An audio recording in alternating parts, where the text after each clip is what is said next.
seorang istri S57 melaporkan suaminya, T57 yang berprofesi sebagai aparatur sipil negara ASN di Kabupaten Konawe, Sulawesi Tenggara Sultra. T dilaporkan setelah diduga melakukan pernikahan siri bersama secara diam-diam tanpa izin sang istri sah. Polres Konawe kemudian menetapkan T sebagai tersangka, karena aksinya ini berdasarkan laporan polisi nomor LP atau B atau 7 atau I atau 2022 atau Polres Konawe atau Polda Sultra tanggal 6 Januari 2022. Bahkan dari hubungan gelap keduanya dikaruniai seorang anak. Kerabat dekat korban bernama RM mengatakan, korban melaporkan suaminya sendiri setelah mengetahui jika istri sirinya melahirkan seorang anak di tempat praktek bidan di Kecamatan Wepai. Ketika melahirkan di tempat praktek bidan tersebut, R istri siri ditemani oleh T tersangka. Dari situ baru kita laporkan, kata RM kepada tribunnews.sultra.com, Selasa 21/6/2022. Ia menambahkan, sebelum melaporkan kejadian ini, S masih sempat memberi kesempatan kepada suaminya untuk kembali memperbaiki rumah tangga mereka. Namun, setelah menunggu ternyata tidak ada upaya dari suaminya. RM menyebut, korban melaporkan suaminya atas kasus perzinahan yang dilakukan, penelantaran, serta menikah tanpa izin. Kata dia, T yang merupakan mantan kepala sekolah salah satu SMP di Lambuya ini, diduga menikah dengan R yang tak lain adalah tenaga honorer di sekolah tersebut. R melahirkan seorang anak yang diduga hasil hubungannya dengan T pada Desember 2021 lalu. Pengadilan Negeri Yuna AH menggelar sidang kasus ini, dengan agenda mendengarkan keterangan saksi. Pada Selasa 21/6/2022, sebanyak 3 orang dari 10 saksi dihadirkan dalam ruang sidang. Jaksa penuntut umum JPU kasus ini, Julfadli Ilham mengatakan, pihaknya akan menghadirkan saksi lainnya pada agenda berikutnya. Saksi lain akan kami hadirkan pekan depan. Untuk tahap selanjutnya masih pemeriksaan saksi, ujar Julfadli. Julfadli menjelaskan, pihaknya juga menyangkakan terdakwa T dengan 3 pasal sekaligus. Kata dia, nikah tanpa izin pasal 279, pasal 284 tentang perzinahan, dan pasal 49 tentang kekerasan dalam rumah tangga. Saat ini, terdakwa T sedang menjalani penahanan oleh Kejaksaan di Rumah Tahanan Kelasi Yuna AH. Terkait kasus yang menimpa keluarga korban ini seperti apa sebenarnya? Jadi kasus yang menimpa korban ini seperti yang dilaporkan itu, yaitu yang pertama itu perzinahan, setelah itu penelantaran, kemudian nikah tanpa izin. Ini yang dilakukan oleh suaminya sendiri? Yang dilakukan oleh suaminya. Atas nama Tasmin SPD. Beliau betul sebagai ASN sebelumnya? Iya, beliau sebagai ASN, mantan kepala sekolah SMP Negeri 1 Lambuya. Ini kalau boleh tahu, kapan mulai terbongkarnya ini perbuatan dari terdakwa? Kalau terbongkarnya ini terdakwa semenjak si Rubiana itu melahirkan. Dan setelah melahirkan, kami telusuri ke bidan. Informasi yang kami dapat dari masyarakat bahwa si Rubiana ini sudah melahirkan diantar oleh Tasmin. Setelah kami pastikan ke Bu Bidan, betul adanya. Bu Bidan itu membenarkan bahwa memang yang antar pada saat itu Tasmin, SPD yang bawa Rubiana melahirkan dan mengurus segala sesuatunya. Ya layaknya seorang suami. Itu kejadiannya kapan, On? Pada saat melahirkan?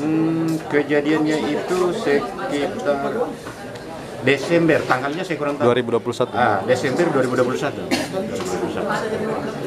Kalau terkait KDRT-nya ini memang kerap korban mengalami KDRT selama berumah tangga dengan.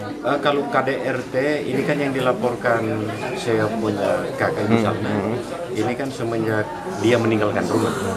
Semenjak meninggalkan rumah itu sudah tidak pernah memberikan nafkah lahir batin.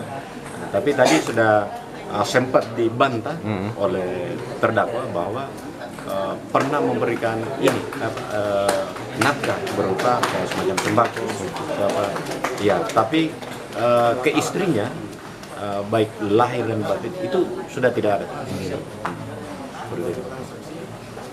Pak Tasmin begitu maksudnya Pak? Iya. Ini kan kami hanya berfokus pada perbuatan dari Pak Tasmin terkait dengan terkait dengan status ASN Pak Tasmin setelah memperoleh putusan pengadilan itu mungkin lebih tepatnya ditanyakan ke pihak pemerintah daerah, dalam hal ini dinas pendidikan mungkin. Seperti itu Pak. Karena salinan putusannya pun akan disampaikan juga ke sana, ke inspektorat mungkin, inspektorat kah atau bagaimana? Saya juga Jalurnya. iya. Kalau berdasarkan dugaan pelanggaran hukumnya, terdakwa misalnya mungkin diancam hukuman berapa kalau misalnya terbukti? Kalau ancaman Pelanggarannya. kan ini kami menyangkakan Pak Tasmin ini dengan 3 pasal sekaligus Pak. Oh, 3. 3 pasal sekaligus. Nikah tanpa izin di pasal 279, kemudian 284 perzinahan, itu kan salah satunya akan terbukti, dan yang kedua pasal 49 Undang-Undang KDRT. Mungkin yang paling tinggi saja ancaman pidana 7 tahun, salah satunya itu. Makanya Pak Tasmin ini bisa kami tahan. Jadi saat ini terdakwa sedang menjalani tahanan di mana? Iya, sedang di rutan. Sudah kami tahan sejak berkas perkara tersangka dan barang bukti dilimpahkan kepada kami.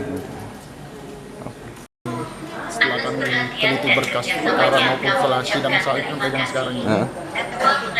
Jadi kalau Pak Tasmin itu diduga melakukan perbuatan pernikahan tanpa izin atau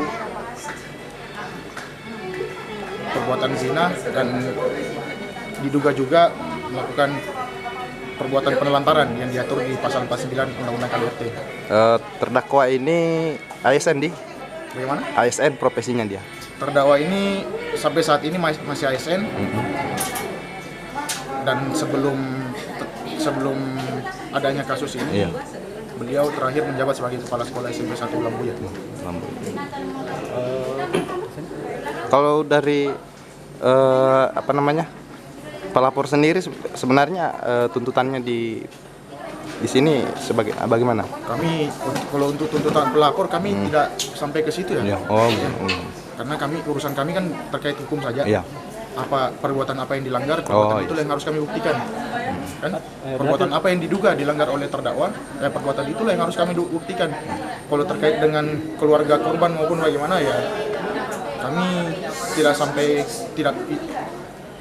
tidak bisa juga mengakomodir dalam artian bagaimana ya. Intinya kami sesuai dengan fakta yang terbukti saja lah. Itu tadi agenda sidangnya Pak? Bagaimana? Agenda sidang tadi? Tadi agenda sidang sudah pemeriksaan saksi, hadir 3 orang. Ya, yang hadir itu korban, saudaranya korban, Ibu Salna, Pak Raimudin selaku saudaranya korban, dan juga anaknya korban. Masih ada saksi lain? Saksi lain akan kami hadirkan minggu depan.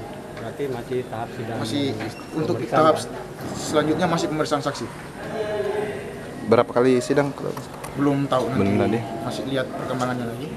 Karena belum mungkin dari pihak terdakwa juga ingin menghadirkan saksi yang meringankan atau bagaimana, atau mengajukan pembelaan, ya belum bisa dipastikan. Terima kasih sudah nonton. Jangan lupa like, subscribe, dan share ya.